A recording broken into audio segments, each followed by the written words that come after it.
how are you all? I hope you're doing good. Happy 4th of July. So there is an update on the whole We Spa situation. That was the last video I made. So if you want to really see exactly what happened and how this unfolded, you can look at that video. But just a short reminder of what happened. A video went viral on the internet this past week, and it was of a woman who was at We Spa. That's a Korean spa in Los Angeles. And the way this spa is set up, I've been there before. There is a huge co-ed section where you're clothed, and then there's a woman's locker room and a men's locker room, and each of those, I believe, have their own saunas, shower areas, dressing areas where typically you will see naked women or naked men. And it's separated men and women. Just like at the YMCA or anywhere else you go, when you go into the locker room, there are people changing and naked and this and that. So this video went viral of a woman in her robe coming out of the locker room into the main lobby of We Spa and complaining that a male was walking around with his penis out. And she's saying there are little girls there. He was exposing himself to little girls. I was told this was a woman's area. I'm very uncomfortable. And the staff at the We Spa were saying, well, it's sexual orientation. This person identifies as a woman. Therefore, according to California law, we let that person in the changing area how that person identifies, regardless of genitalia or any of that. So the woman was really upset and said, no, I'm uncomfortable. I see a penis. There are little girls. And while she's talking to the front desk, there's another woman who's clearly upset, asking for her money back. And there are two other women that are in their robes, hair wet, in the lobby, complaining that this is making them very uncomfortable. So all of this happened. We Spa just doubled down and defended themselves. So as a result of this, a group of women decided to protest yesterday outside of We Spa. Well, they announced this protest. The individual who was in the locker room, who all this was about in the first place, basically said publicly who he was and either organized himself or helped to organize or promoted a counter protest that appears to be very Antifa-like in that same area. So the protest and the counter protest happened yesterday, and I will update you on that. First, I want you to see who this individual is. It's been outed by other journalists, so I feel comfortable saying who it is now. So this is the person that was in the women's locker room, okay? And I know it might seem like those pictures are cherry-picked, but if you were to go on this individual's Instagram and scroll down, there's a lot of pretty disturbing stuff, and I am not an expert. I am not a therapist, a doctor, a psychologist, but just having basic common sense and understanding people, this clearly appears to be someone that likes to be provocative and likes to start things and likes to film them, and that's just me. But that's who was in the locker room, and that is why these women were very uncomfortable. So the protest happened yesterday, the counter protest, and I'll read you a little bit from the New York Post and then show you some images of the protest and what happened and give you my opinion on the whole thing. But so the New York Post says, and again, this is what is misleading, and I always have to say a disclaimer before we get into these topics any further. Of course, I am not against trans people. However you want to identify, however you want to live your life, do it. Life is short. Do what makes you happy. I've got a billion and five of my own problems. I don't need to worry about anyone else. Believe me, I'm sure we all do. We just want to live our lives, feel safe, feel comfortable, and I advocate for anyone else that wants to do that. But where the problem is when people take advantage of these rules and take advantage of this politically correct culture to purposefully be provocative and to purposefully make people uncomfortable. That's where the issue was or is, and that appears to be what's happening in this situation. And someone that has actual dysphoria or who thinks that they are a different gender probably would not be walking around fully exposing themselves to others. And this requires everyone to be sensitive, and clearly this person was not sensitive at all. And there are younger underage girls. And if this would have happened in a public park or anywhere else, this person would have been arrested a few years ago. But because of these laws, it's really blurring the line between right and wrong. And it is up to the business to take a stand and to protect the people that go there. So it says violence in LA. This is the New York Post. Violence in LA erupts after viral video of complaint about trans woman disrobing an area. And again, this is why it's misleading to a lot of people, and this is why a lot of people are looking at this as a people that are phobic against a certain group of people, where I don't think this is it. And if you remember, one of the complaints that I found at We Spa that happened in 2018 said the exact same thing. It said, look, I am for trans. It was complaining about a male being in the woman's changing room. And the girl that was complaining said, look, I'm okay with trans people or this or that. I'm very accepting. But this did not appear to be someone that was trans. It had full male parts. 5 o'clock shadow. And what I overheard conversations, and I know it's none of my business, but I couldn't help but hearing because it was right next to me. This person was saying how he liked to be with women, that he has had a lot of relationships with women in the past, and he was looking to have a relationship with women in the future. And she said that she had talked to other women who frequented We Spa, and they had also said that this person has been there, goes there regularly. So these are situations that are different than just a trans person being in a space. This is very different. But again, when you read the headline of this, even though this is the New York Post, you can see how it sort of is misleading to the whole situation. And I showed you the individual. That individual in one picture was very much dressed as a man and looked.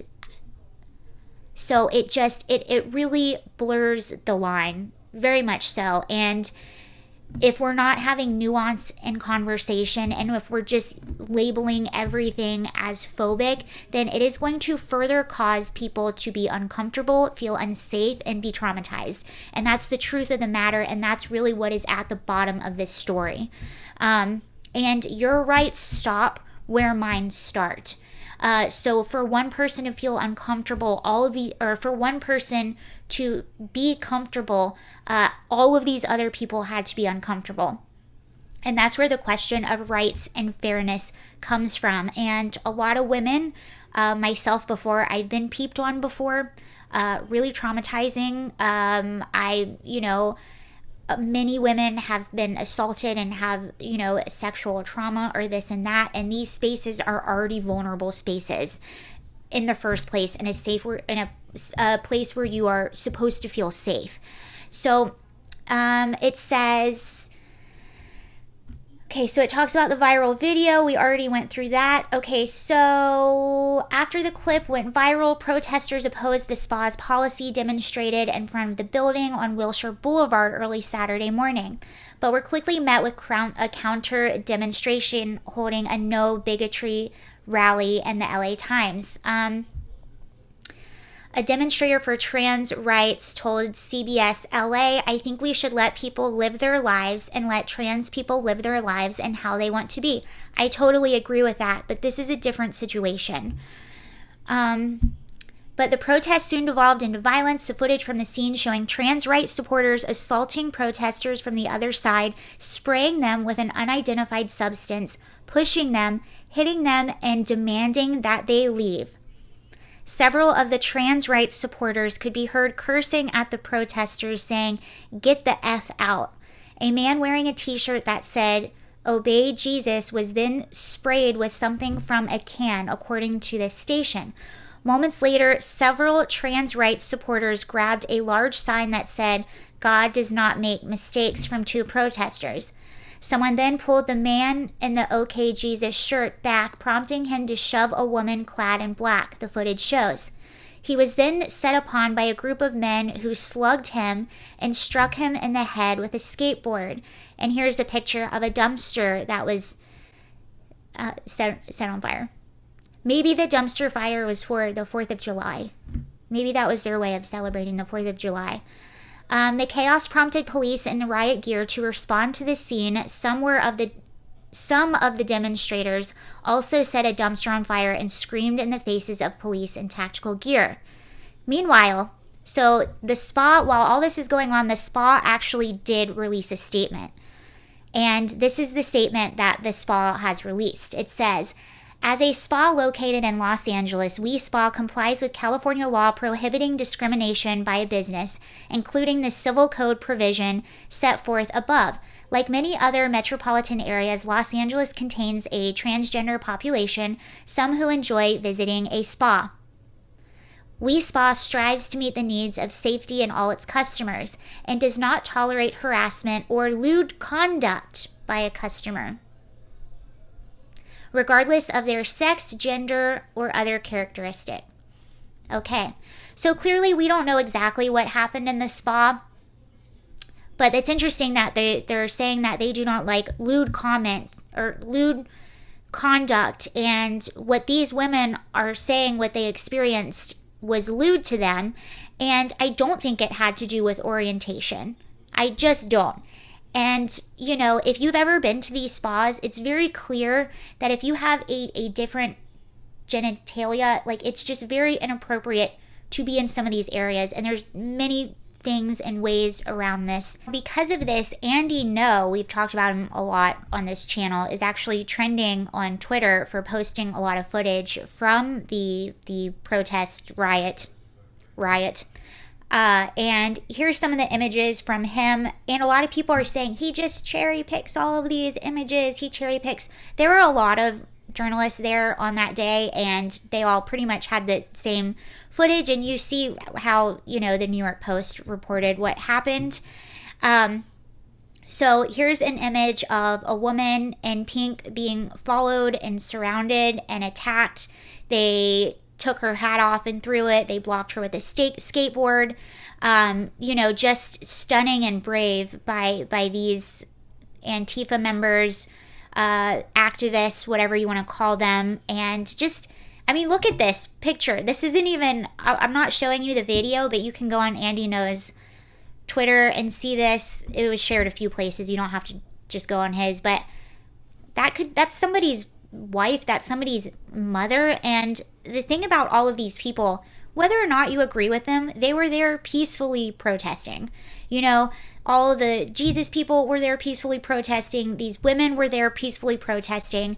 And what was really sad in this video is she says, look, I just don't want to see a penis in my space where I thought that I was safe and I was just around women.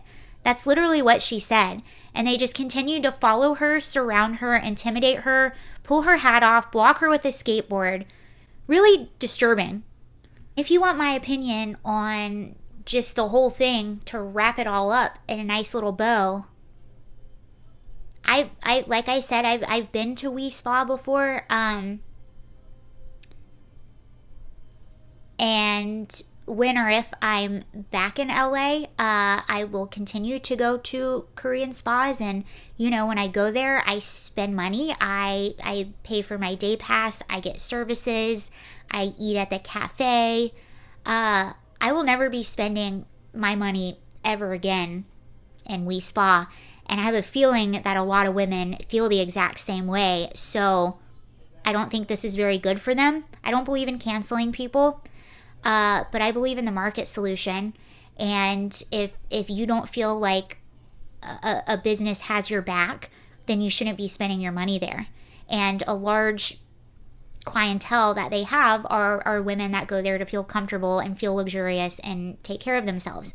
And, you know, I'm not a rich person, but I am very much big on self-care. And that was one of the things that I would do for myself, and what all these other women do for themselves, to go and to feel safe and to just relax and not have to worry about anything.